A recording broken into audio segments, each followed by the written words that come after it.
갓피플 말씀 테마, 나를 향한 계획을 발견하는 방법. 우리는 우리를 향한 하나님의 계획에 관한 숱한 질문을 안고 살아간다. 대학에 가야 하는가? 고등학교를 졸업하고 곧바로 취업을 해야 하는가? 어느 대학을 가야 하는가? 무엇을 전공해야 하는가? 무슨 직업을 선택해야 하는가? 어디에 살아야 하는가? 어느 교회에 나가야 하는가?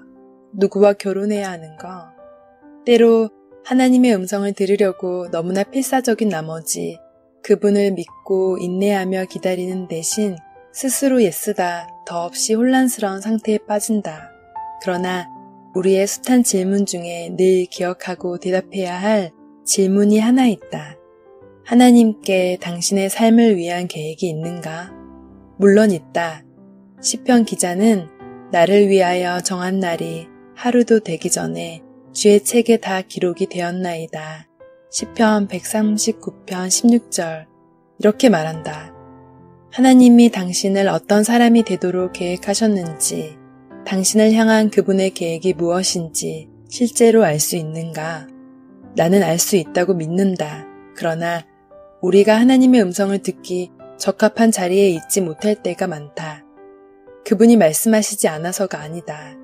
우리의 주의를 끌려고 경쟁하는 목소리가 너무 많기 때문이다. 우리를 방해하는 다른 목소리는 취미, 재정 상태, 자녀들, 결혼생활, 직장. 오래되고 따분한 일일 수 있다. 하나님의 음성은 크지 않다. 흔히 그분의 계획은 속삭임보다 더 조용한, 작고 세미한 음성으로 계시된다. 우리를 산만하게 하는 목소리를 제거하려면 어떻게 해야 하는가? 아침마다 꾸준히 하나님의 말씀을 펼치는 것이 꽤 도움이 될 것이다. 지혜가 필요하면 잠언을 읽어라. 하나님을 향한 마음이 더 깊어지길 원하면 시편을 읽어라. 말씀을 어떻게 공부해야 할지 모르면 알고 있는 사람을 만나라. 하나님의 말씀을 가르치는 소그룹에 참여하라. 금식을 못하겠다면 적어도 이따금 미디어 금식을 해보라. 컴퓨터와 텔레비전을 끄고 블로그나 잡지, 신문 읽기를 잠시 그쳐라. 어디선가 하나님과 단둘이 며칠을 보내라. 그분이 직접 주시는 생각 하나가 마귀가 당신의 삶의 여러 해에 걸쳐 쌓아놓은 걸 단숨에 무너뜨릴 수 있다. 산만해지면 하나님의 음성을 듣지 못한다. 내면을 향할 때에야 그분의 음성을 들을 수 있다. 우리의 문제는 하나님께서 우리를 어떤 존재로 지으셨는지 전혀 모른다는 것이다. 그래서 우리를 향한 하나님의 계획과 맞서게 된다. 이것은 하나님께서 내게 무엇을 원하시는가가 아닌 하나님께서 원하시는 걸 내가 어떻게 할 것인가의 문제다. 우리의 의지 싸움이다. 예수님도 아버지께서 맡기신 일을 받아들이기 쉽지 않으셨다. 그래서 겟셋만의 동산에서 땀이 핏방울같이 되도록 씨름하시다가 마침내 내 원대로 마시옵고 아버지의 원대로 되기를 원하나이다. 누가복음 22장 42절 이렇게 기도하셨다. 자신의 뜻을 아버지의 뜻에 단단히 복종시키셨다. 이는 이 싸움이 실제로 얼마나 힘든지 보여준다. 예수님이 그토록 힘드셨다면 우리는 어떨까?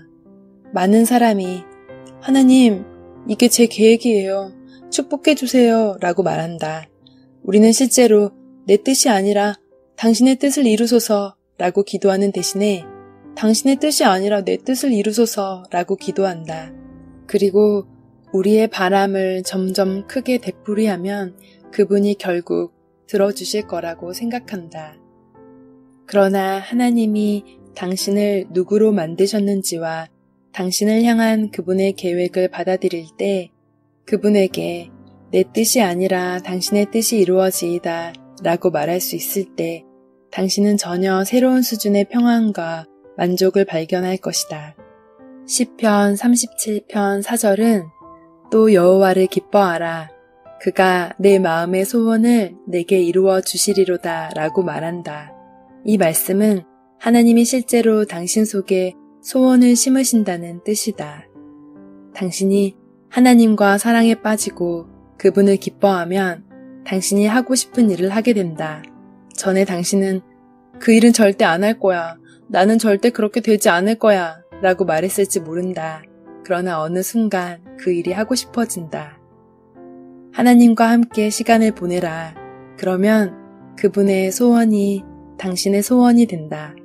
그분이 원하시는 걸 원하게 된다. 릭 비젯의 진실함 중에서 갓빛불 말씀 테마 나를 향한 계획을 발견하는 방법